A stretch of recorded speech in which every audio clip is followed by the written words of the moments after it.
કેમ છો વિદ્યાર્થી મિત્રો? બધા મજામાં? આજે આપણે વાત કરવા જઈ રહ્યા છીએ વિદ્યુતભાર વિદ્યુત ક્ષેત્ર ચેપ્ટરની અંદર એક નવી મસ્ત મજાની થિયરીનું, જેનું નામ છે વિદ્યુતભારનું સતત વિતરણ. તો વિદ્યુતભારનું સતત વિતરણ એટલે શું? તો સતત વિતરણના ત્રણ પ્રકાર પડે છે. પહેલા પ્રકારને કહેવાય રેખીય વિતરણ, બીજાને કહેવાય પૃષ્ઠ વિતરણ, ત્રીજાને કહેવાય કદ વિતરણ. આ થિયરી હિસાબ શું કરવા ભણવાની છે? તો કે જો તમે અત્યાર સુધી જે થિયરી ભણ્યા છો એની અંદર તમે શું ભણ્યા છો? કોઈ એક બિંદુવત વિદ્યુતભાર છે, આ બે એક બિંદુવત વિદ્યુતભાર બીજા કોઈ બિંદુવત વિદ્યુતભાર પર બળ લગાડે છે, અથવા તો કોઈ એક બિંદુવત વિદ્યુતભાર દ્વારા કે વિદ્યુત ક્ષેત્ર ક્રિએટ થાય છે તો કોઈ બિંદુએ વિદ્યુત ક્ષેત્ર શોધો. અત્યાર સુધીની જે તમે ચર્ચા જોઈ એ બધી ચર્ચાની અંદર આપણે બિંદુવત વિદ્યુતભારની જ વાત કરેલી હતી. જ્યારે અહીંયા જે ચર્ચા કરશું તે બિંદુવત વિદ્યુતભારની વાત કરશું નહીં, પરંતુ કોઈ એક આખું તંત્ર હોય. ધારો કે રેખીય વિદ્યુતભાર એટલે વન ડાયમેન્શન થાય. વન ડાયમેન્શનમાં કોઈ પાતળી રેખા દોરો તો એ રેખાને લીધે કયા બિંદુએ કેટલું બળ લાગે, એ રેખાને લીધે કયા બિંદુએ કેટલું ક્ષેત્ર ઉત્પન્ન થાય, એના વિશેનો અભ્યાસ થાય. જો પૃષ્ઠની વાત કરતા હોય તો પૃષ્ઠ એટલે કે દેશી ભાષામાં કોઈ એક સમતલ, તો એક સમતલ દ્વારા કોઈ બિંદુએ કેટલું બળ લાગે, કોઈ બિંદુએ કેટલું બળ અને કેટલું વિદ્યુત ક્ષેત્ર ઉત્પન્ન થાય તે શોધી શકાય. જો કદ વિતરણની વાત કરતો હોય તો કોઈ કદ ધરાવતી વસ્તુ, ધારો કે ચોરસ બોક્સ લઈ લો, તો આ ચોરસ બોક્સ દ્વારા કોઈ એક બિંદુએ કેટલું બળ લાગે અને એક બિંદુએ કેટલું વિદ્યુત ક્ષેત્ર ઉત્પન્ન થતું હશે તે શોધી શકાય. એના સમીકરણો આપણે તારવવાના છે. તો સૌથી પહેલા એક વાત યાદ રાખજો, અહીંયા બિંદુવત વિદ્યુતભાર નથી. જો બિંદુવત વિદ્યુતભાર ન હોય તો કેવી રીતના કેલ્ક્યુલેશન કરી શકાય તે આપણે જોવાનું છે. સૌથી પહેલા શરૂઆત કરીએ રેખીય વિતરણથી. ત્રણેયનો ભાગને આપણે સમજશું, બહુ ડિટેલમાં સમજવાનો પ્રયત્ન કરશું. આપણે ન્યૂ ટેક્સ્ટબુકની અંદર આઈ થિંક આખી વાત બહુ ડિટેલ્સમાં નથી આવી, તમને ડાયરેક્ટ ઇક્વેશન કીધેલા છે, પણ આપણે એ જ વાત સાબિતી સાથે સમજવાનો પ્રયત્ન કરશું. રેખીય વિતરણ, પહેલા તો રેખીય વિતરણ બોલે ને એટલે વન ડાયમેન્શન સમજવાનું, બરાબર ને? અને રેખીય વિતરણની થિયરી સમજવા માટે આપણે એક શબ્દ સમજવો પડે, જે શબ્દ લખી દઉં છું તમને, જેને કહેવામાં આવે છે વિદ્યુતભારનું રેખીય ઘનતા.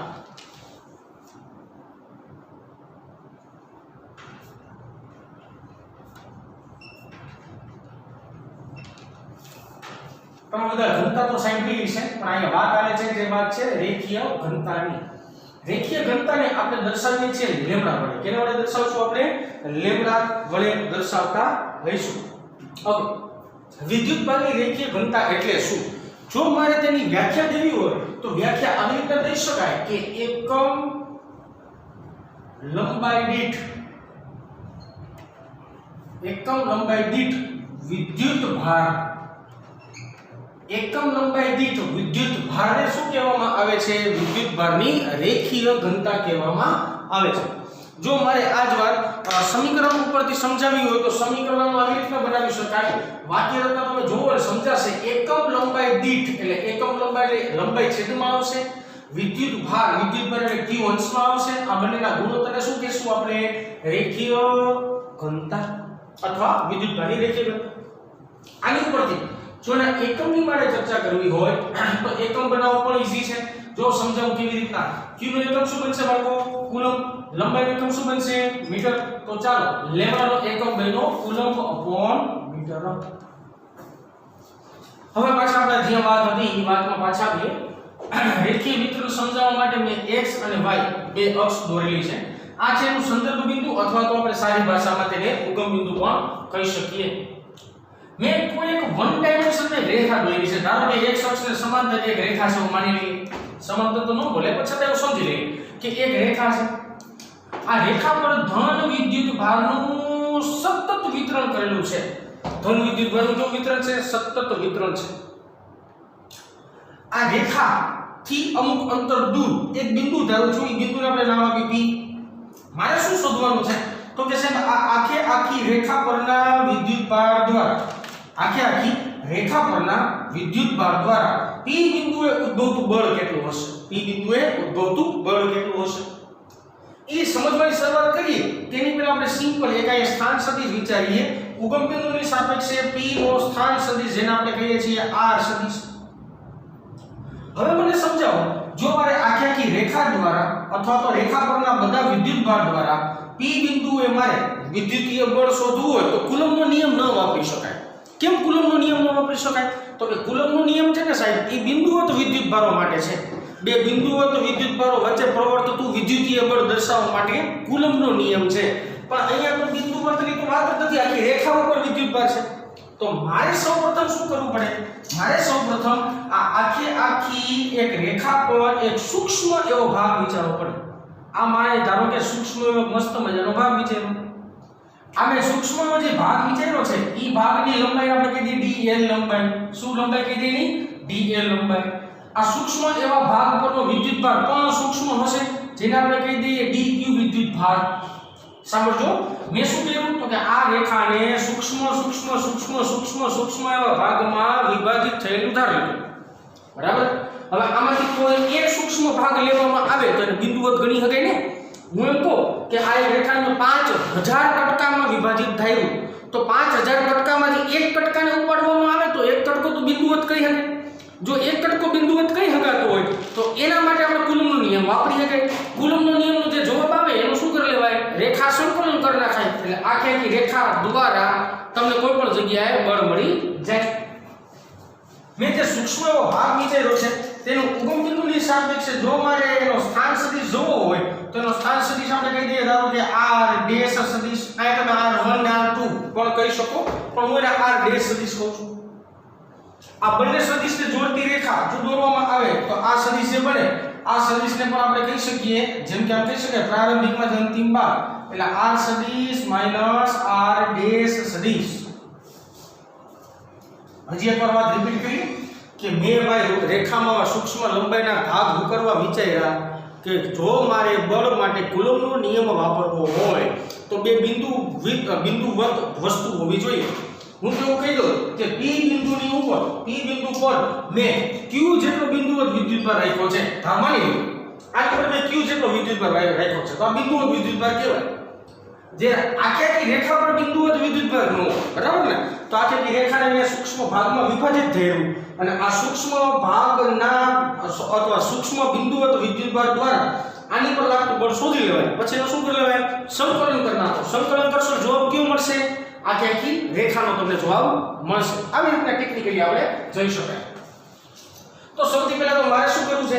મારે જો કુલમ્બનો નિયમ લગાડવો હોય તો મારે તો પહેલા આ વિદ્યુત ભાર વધુ પડે. તમે કહી શકાય કે dl જેટલા સૂક્ષ્મ ખંડ પર રહેલો વિદ્યુત ભાર dl જેટલા સૂક્ષ્મ ખંડ પર રહેલો વિદ્યુત ભાર આ ઉપરના સમીકરણ ઉપરથી કરી શકાય ને લેમ્ડા જોજો રેખીય ઘનતા બધેને સમાન ધારી છે. અત્યારે ધારો કે સમાન ન હોય તો એને સંકલનની અંદર રાખવા, જો સમાન હોય તો સંકલનની બહાર કાઢી દેવાય. એ સૂત્ર આવશે હું કહીશ તમને. ઓકે, લંબાઈ આપણે કીધી dl કારણ કે સૂક્ષ્મ લંબાઈ માટે વાત કરી છે. સૂક્ષ્મ લંબાઈવાળા ભાગ પર રહેલો વિદ્યુતભાર કેટલો છે ભાઈ? dq છે. મારે શોધવાનું શું છે? dq. ચાલો ભાઈ dq ને સૂત્ર કરતા બનાવો તો dq બરાબર લેમ્ડા dl થાય. આ મને એક સમીકરણ મળ્યું મસ્ત મજા. ચાલો તો dl જેટલા સૂક્ષ્મ ખંડ પર રહેલો વિદ્યુતભાર dq આટલા મૂલ્યનો હશે. બીજી વાત કરીએ કે ધારો કે dl લંબાઈના સૂક્ષ્મ ખંડ વડે P પાસે ઉદ્ભવતું વિદ્યુતીય બળ અથવા તો વિદ્યુત બળ dl લંબાઈના સૂક્ષ્મ ખંડ વડે P પાસે ઉદ્ભવતું વિદ્યુત બળ કુલમ્બનો નિયમ વાપરીએ ગયા. કુલમ્બનો નિયમ આપણે વાપરશું સદિશ સ્વરૂપે. યાદ રાખજો, થોડું સોલ્ટ એન્ડ સ્વીટ માં જાઓ. હાલો લગાડો. F સદિશ પેલા તો k અચળાંક છે ને k, કુલમ્બનો અચળાંક k. ઓકે, k પછી બંને વિદ્યુતભાર. હાલો પહેલો વિદ્યુતભાર છે q, બીજો વિદ્યુતભાર છે dq ના છેદમાં તે બે વિદ્યુતભારો વચ્ચેનું અંતર, તે બે વિદ્યુતભારો વચ્ચેના અંતરનો વર્ગ. હાલો કરી તે બે બિંદુવત વિદ્યુતભાર વચ્ચેનો અંતરનો વર્ગ. r સદિશ માઈનસ r ડેશ સદિશ આખાનો સ્ક્વેર. પછી બળની દિશામાંનો એકમ સદિશ આ દિશામાંનો એકમ સદિશ ચાલો એકમ સદિશ માટે શું આવશે તો કે એકમ સદિશ આવશે સાહેબ બહુ મોટો આવશે જો સમજવા જાવ બહુ મોટો આવે કયો આવે r caret minus r sorry r સદિશ માઈનસ r ડેશ સદિશ ઈ એકમ સદિશ આવે તો મારે એકમ સદિશ કાઢી નાખવો ડાયરેક્ટ તો મને એનું સૂત્ર પડે એટલે ડાયરેક્ટ કહું છું એકમ સદિશ કાઢી નાખો શું કરવું પડે એકમ સદિશ એટલે સદિશના છેદમાં તેનું મૂલ્ય સદિશના છેદમાં તેનું મૂલ્ય તો અહીંયા છે ને પેલા મૂલ્યના સ્વરૂપમાં વાત આવે ને મોડ કરી નાખો બરાબર અહીંયા કરી નાખો ડાયરેક્ટ ઘન અને અહીંયા ડાયરેક્ટ હું લખી નાખું સદિશ એટલે r સદિશ માઈનસ r ડેશ સદિશ જો તું સમજવાથી વાત પાછી રિપીટ ના લગાવ જો કે મેં તમને સમજાવેલું છે વિદ્યુત પર વિદ્યુત ક્ષેત્રમાં કુલમ્બનો નિયમ આપણે જોયો સદિશ સ્વરૂપે ત્યારે મેં સમજાવ્યું હતું છતાંય આપણે રિપીટ કરીએ આ જગ્યાએ શું આવે ખરેખર એકમ સદિશ આવે રેડી અહીં નીચે સ્ક્વેર જ છે એવું માની લો અને અહીં એકમ સદિશ આવે હવે એકમ સદિશની કિંમત મૂકો એટલે શું થાય તો કે એકમ સદિશ બરાબર સદિશના છેદમાં તેનું મૂલ્ય તો સદિશના છેદમાં તેનું મૂલ્ય કરશો અહીંયા વર્ગ છે ને એક મૂલ્ય અહીંયા બેનો ગુણાકાર શું થઈ જાય ઘન થઈ જાય અને અંશમાં ખાલી શું વધે સદિશ વધે તો આ સિમ્પલ એનું હું આવી ગયો જો કરી તો dl લંબાઈના સૂક્ષ્મ ખંડ વડે p પાસે ઉદ્ભવતું વિદ્યુતીય બળ આ સમીકરણ પર દઈ શકાય પણ સાહેબ આપણે બિંદુવતની તો કઈ વાત હાલતી જ નથી બિંદુવતની વાત હાલતી જ નથી ને dl વડે ઉદ્ભવતું વિદ્યુત બળ સૂક્ષ્મ છે તો અહીંયા તમારે ખરેખર તો શું લખવું પડે df લખવું પડે તો આ મને મળ્યું ખાલી સૂક્ષ્મ એવા ભાગ વડે મળતું વિદ્યુતીય બળ મારી થિયરીમાં તો વાત એવી છે કે આખી રેખા દ્વારા p બિંદુએ ઉદ્ભવતું વિદ્યુતીય બળ કેટલું હોય છે તો એમ કહી શકાય કે રેખા દ્વારા ઉદ્ભવતું કુલ વિદ્યુતીય બળ આખી રેખા દ્વારા કુલ વિદ્યુતીય બળ કેટલું ઉત્પન્ન થતું હશે તો મારે શું લેવું પડશે સંકલન લેવું પડશે ચાલો કહીએ કુલ બળને આપણે કહીએ f સદિશ સંકલન કરીએ સંકલન કરશું કોનું તો કે df નું આમ આવી રીતે જો આના માટે df આ બધાને શું કરી નાખાય સારી ભાષામાં સરવાળો દેશી ભાષામાં સંકલન બરાબર ને હા તો df ની કિંમત મૂકી દો પ્રેમથી હવે મૂકો દો f સદિશ બરાબર સંકલનની નિશાની આ જે છે એ પદ એનું નીચે લખું છું k q dq ના છેદમાં r સદિશ માઈનસ r ડેશ સદિશ આખાનો ઘન મોડમાં કા લખો ભાઈ તમે તો કે આનું મૂલ્ય છે ઓકે ઇન્ટુ r સદિશ માઈનસ r ડેશ સદિશ સંકલન છે ભાઈ જેનું સંકલન ન થતું હોય જે રાશિ અચળ હોય તે રાશિને આપણે તારી કાઢી ચાલો કાઢી લો બહાર હાલ તો સમીકરણ f સદિશ બરાબર k અચળ કહેવાય q અચળ કહેવાય કારણ કે આના પરનો વિદ્યુત બળ તો બદલવાનો તો છે નહીં તો એ અચળ કહેવાય બરાબર તો સંકલનની અંદર વૈધુ કેટલો લખો ભાઈ dq ના છેદમાં r સદિશ માઈનસ r ડેશ સદિશ આખાનો ઘન અને ઇન્ટુ r સદિશ માઈનસ r ડેશ સદિશ આખાનો આ કઈ સદિશ જ છે ભાઈ ઘન બનતો નહીં આવે હવે dq બરાબર જો મેં કિંમત ગોતી dq બરાબર મેં કિંમત ગોતી છે ને હું અહીંયા કિંમત ખાલી સિમ્પલ મૂકી દઉં છું ચાલો મૂકી f સદિશ બરાબર k q સંકલનની નિશાની dq ની જગ્યાએ હું લખી શકીશ લેમ્બડા dl ના છેદમાં r સદિશ માઈનસ r ડેશ સદિશ નો ઘન ઇન્ટુ r સદિશ માઈનસ r ડેશ નો સદિશ આ મને મળ્યું આખી રેખા દ્વારા કોઈ એક બિંદુ એ ઉદ્ભવતું વિદ્યુતીય બળ મળ્યું ડાયરેક્ટ મને મસ્ત મજાનું અહીં આપણે વાત ઊભી નથી રાખતા ભાઈ મારે બળ મળે તો મારી વાત પૂરી નથી થતી મારે તો એવો પ્રશ્ન બને કે ભાઈ સૂક્ષ્મ એવા વિદ્યુતભાર દ્વારા અહીંયા ઉદ્ભવતું વિદ્યુત ક્ષેત્ર ગણો હે આખી રેખા દ્વારા p બિંદુએ ઉદ્ભવતું વિદ્યુત ક્ષેત્ર ગણો તો મને વિદ્યુત ક્ષેત્ર ગણતા આવડતું હોવું જોઈએ ચાલો વિદ્યુત ક્ષેત્ર માટે રેખા દ્વારા p બિંદુ પાસે ઉદ્ભવતું વિદ્યુત ક્ષેત્ર આપણે સદિશોનું સૂત્ર E = F/q આ q ને મેં કીધું નામ આપ્યું પરીક્ષણ વિદ્યુતભાર આને મારે શું કહેવાનું છે પરીક્ષણ વિદ્યુતભાર દેશી ભાષામાં બળના છેદમાં પરીક્ષણ વિદ્યુતભાર કરો એટલે જે મળે એને શું નામ આપતા આપણે વિદ્યુત ક્ષેત્ર તો આ q ને આપણે કીધું છે પરીક્ષણ વિદ્યુતભાર હાલો ભાઈ સિમ્પલ f ની આ કિંમત અહીં મૂકી દો ભાઈ હટાહટી આ E સદિશ બરાબર k q સંકલનની નિશાની લેમ્બડા dl ના છેદમાં r સદિશ માઈનસ r ડેશ સદિશ નો ઘન r સદિશ માઈનસ r ડેશ સદિશ અને છેદમાં ql નો આવશે ભાઈ હાલો qq નો કાર્યક્રમ ઉડી ગયો હાલો વધ્યું ઉપર ભાઈ હાલો e સદિશ બરાબર k સંકલન ભાઈ અહીંયા એક લેમ્બડા છે ને રેખીય ઘનતા જેને કહેવાય રેખીય ઘનતા મેં આખે આખા પર અચળ લીધી સમાન લીધી છે બરાબર ને ધારો કે સમાન ન હોય તો એ સંકલનની આ બાજુ રાખવાનું સમાન હોય તો સંકલનની આ બાજુ રાખી શકાય હું અત્યારે સંકલનની ઓલી બાજુ રાખું છું બરાબર ને લેમ્બડા dl ના છેદમાં r સદિશ માઈનસ r ડેશ સદિશ આખાનો ઘન r સદિશ માઈનસ r ડેશ સદિશ આ મને મળ્યું વિદ્યુત ક્ષેત્રનો જવાબ તો ફાઇનલી કોઈ એક રેખા દ્વારા કોઈ એક બિંદુ એ ઉદ્ભવતું બળ અથવા તો ઉદ્ભવતું વિદ્યુત ક્ષેત્ર શોધી શકાય આ રેખીય વિતરણ હતી તો વાત હતી વન ડાયમેન્શન હવે આવી રીતના તમે સિમ્પલ વિચારતા જાવ ને સિમ્પલ ધારો કે પૃષ્ઠ ઉત્તો તાઈ ક્ષેત્રફળ વાળી વસ્તુ આવે કદ ઉત્તો તાઈ કદ વાળી વસ્તુ આવે પૃષ્ઠ ઉત્તો તો કે નાનકડો સૂક્ષ્મ એવો પૃષ્ઠખંડ વિચારવો પડે કદ ઉત્તો તો કે નાનો એવો સૂક્ષ્મ એવો કદખંડ અથવા તો કદનો એક નાનકડો ભાગ વિચારવો પડે બરાબર ને કેલ્ક્યુલેશન આમ કોમન રહીએ શબ્દ બે ત્રણ નવા ફરતા જાય બાકી કેલ્ક્યુલેશન કોપિયા રીતના કરવાની છે તો આ એક થિયરી તમે વ્યવસ્થિત સમજો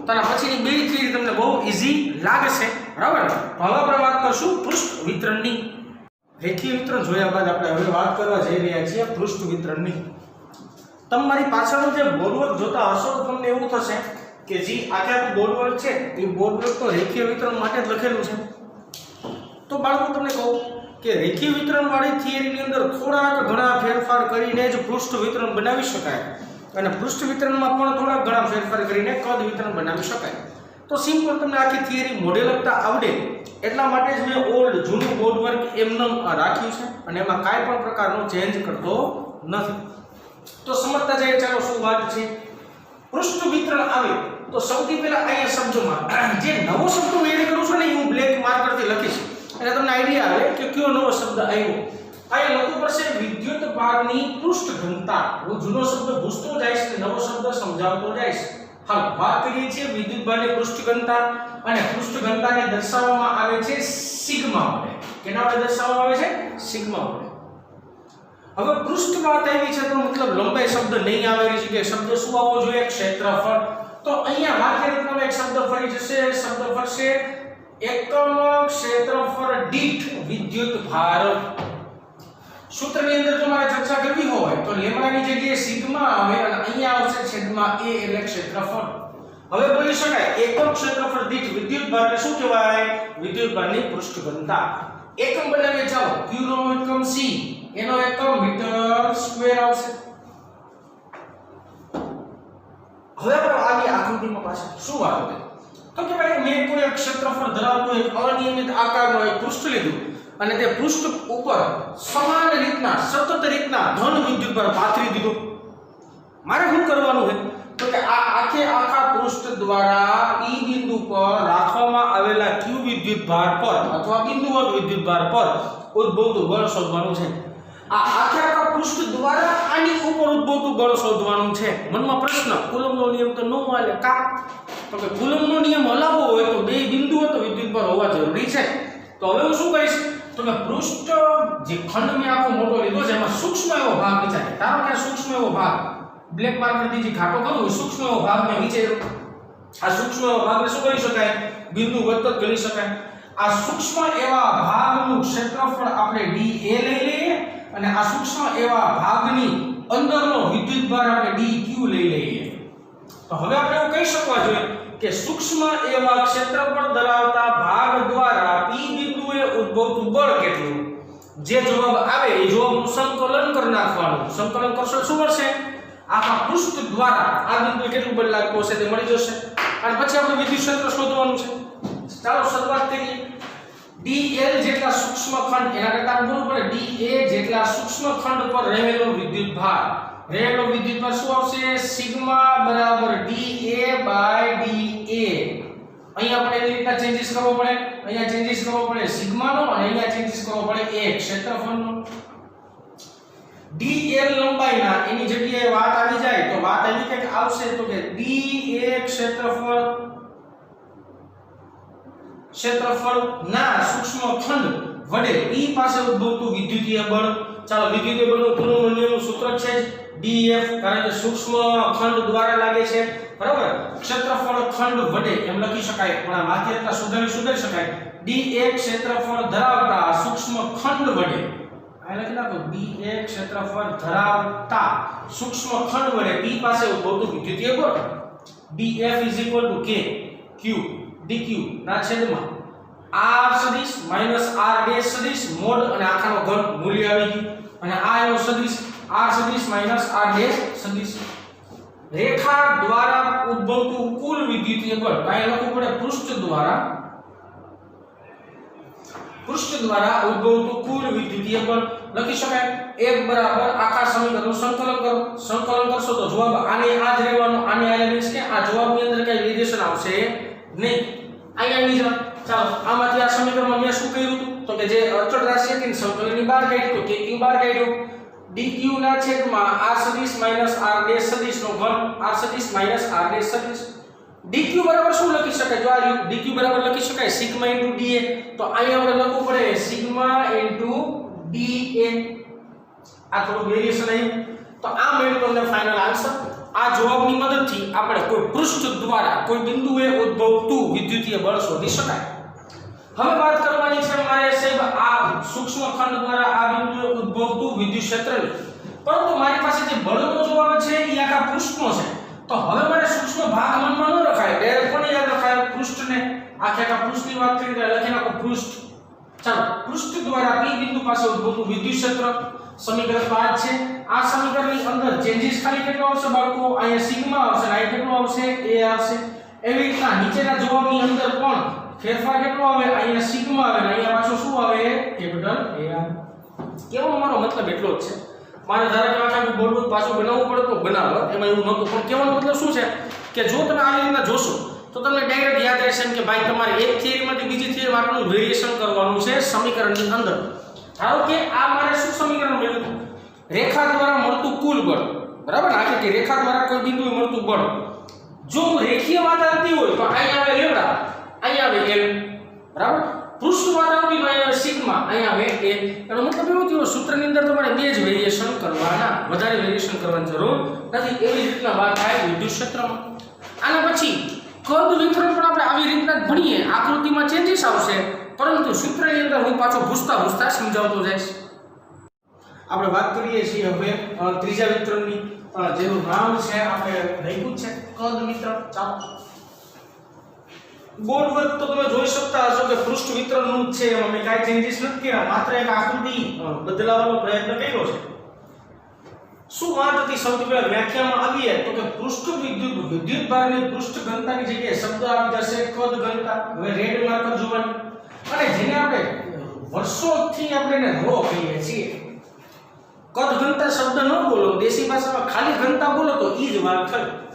અહીંયા વાક્ય રચનામાં આવશે એકમ ક્ષેત્રફળની જગ્યાએ લખવું પડશે મારે એકમ કદ દીઠ વિદ્યુત ભાર. એની પરથી જો મારે સૂત્ર બનાવવું તો બનાવી શકાય કે ρ બરાબર q બાય v. v એટલે વોલ્યુમ, વોલ્યુમ એટલે કદ. એકમની ચર્ચા કરીએ તો અહીંયા આવશે ખાલી મીટર ઘન. બેટા બધી પ્રોસિજર બાળકો બધી પ્રોસિજર સમાન છે, કાઈ નથી કરવાનું, પ્રોસિજર બહુ સમાન. કે ભાઈ કુલમ્બનો નિયમ બિંદુઓ હોય ને તો જ લગાડી શકું, પહેલી વાતમાં ક્લિયર છે તમને. પરંતુ મારે કુલમ્બનો નિયમ વાપરવો છે અને આખા ભાગ દ્વારા ઉદ્ભવતું વિદ્યુતીય બળે ગોતવાનું છે. એટલે હું મેં શું કહ્યું, એક મોટો કદ ધરાવતો ભાગ વિચારો, ધારો કે આ આખા ભાગને દુનિયાને એવા સૂક્ષ્મ સૂક્ષ્મ સૂક્ષ્મ સૂક્ષ્મ સૂક્ષ્મ ખંડમાં વિભાજિત વિચાર્યો. એમાંથી એકાદો મેં કોઈ સૂક્ષ્મ ભાગ ઉપાડ્યો, જે સૂક્ષ્મ ભાગનું કદ છે dv અને સૂક્ષ્મ ભાગ પર વિદ્યુત ભાર છે, આપણે નામ આપી દીધું dq. હું શું કરીશ તો કે આ સૂક્ષ્મ કદ ધરાવતા ભાગ દ્વારા p બિંદુએ ઉદ્ભવતું વિદ્યુતીય બળ ગોતીશ. જે જવાબ આવશે હું સંકલન કરીશ. હું સંકલન કરીશ ને એટલે મને શું મળશે તો કે આખા ભાગ દ્વારા p બિંદુએ ઉદ્ભવતું વિદ્યુતીય બળ. પછી એની પર હું શું ગોતી લઈશ? વિદ્યુત ક્ષેત્ર. સિમ્પલ વાત એવી છે કે રેખીય વિતરણ તમે જો યાદ રાખી લો વ્યવસ્થિત એની ઉપરથી પૃષ્ઠ અને એની ઉપરથી કદ વિતરણ ઘણું બહુ સહેલું થાય. વાત વ્યાખ્યામાં ચેન્જીસ થઈ ગયા. ચાલો થિયરીમાં વાત કરીએ. આ કહી શકીએ dv જેટલા સૂક્ષ્મ ખંડ પર રહેલો વિદ્યુતભાર. ચાલો વિદ્યુતભાર મળશે તમને અહીંયા ρ dq બાય છેદમાં આવશે અહીંયા v વોલ્યુમ. તો અહીંયા એટલો ચેન્જીસ, અહીંયા આવશે ρ અને અહીંયા આવશે v. ઝડપથી થાય આખી વાત. d એ ક્ષેત્રફળ ધરાવતા ના, હવે આપણે એવું કહેવું પડે સાહેબ સિમ્પલ ભાષામાં કે dv કદ ધરાવતા. એટલે લખી નાખું છું dv કદ ધરાવતા સૂક્ષ્મ ખંડ વડે p પાસે ઉદ્ભવતું વિદ્યુતીય બળ. સમીકરણ આ એમનું રહેશે, માં કાઈ ચેન્જીસ નહીં થાય.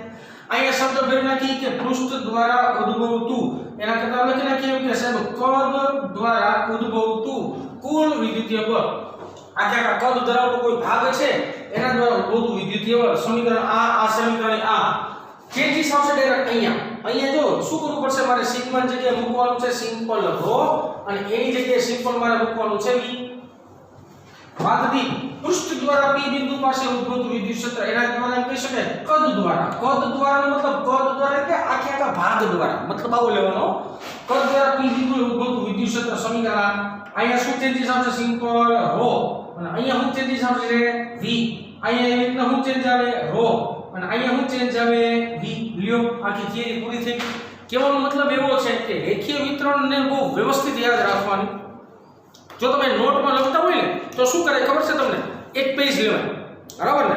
સૌથી પહેલા રેખીય વિતરણ, પછી લખી નાખે પૃષ્ઠ વિતરણ, પછી લખી નાખે કદ વિતરણ. ત્રણેય એક જ પેજમાં સમાવવાનો પ્રયત્ન કરાય, વચ્ચે લીટા કરી નાખાય એટલે તફાવતના મુદ્દા જેવી તમને વાત સામે લાગવા મળશે. તો બહુ સહેલી થિયરી હતી. હવે આપણે ભણવાની છે ચેપ્ટરની લાસ્ટ થિયરી. હવે આપણે ફાઇનલી ચેપ્ટરના અંત સુધી પહોંચી ગયા છીએ. પછી આપણે વધારાના સ્વાધ્યાયના દાખલા બાકી હશે, ઈ કરશું. સ્વાધ્યાયના ઉદાહરણના દાખલા બાકી હશે, ઈ પણ કરશું, બરાબર ને. પણ થિયરીની જો વાત કરતો હોય તો હવે એક બહુ મોટી થિયરી, પરંતુ ખૂબ જ અગત્ય થિયરી, બહુ મસ્ત મજાની થિયરી છે. હવે આપણે નેક્સ્ટ લેક્ચરથી આપણે એની શરૂઆત કરીશું.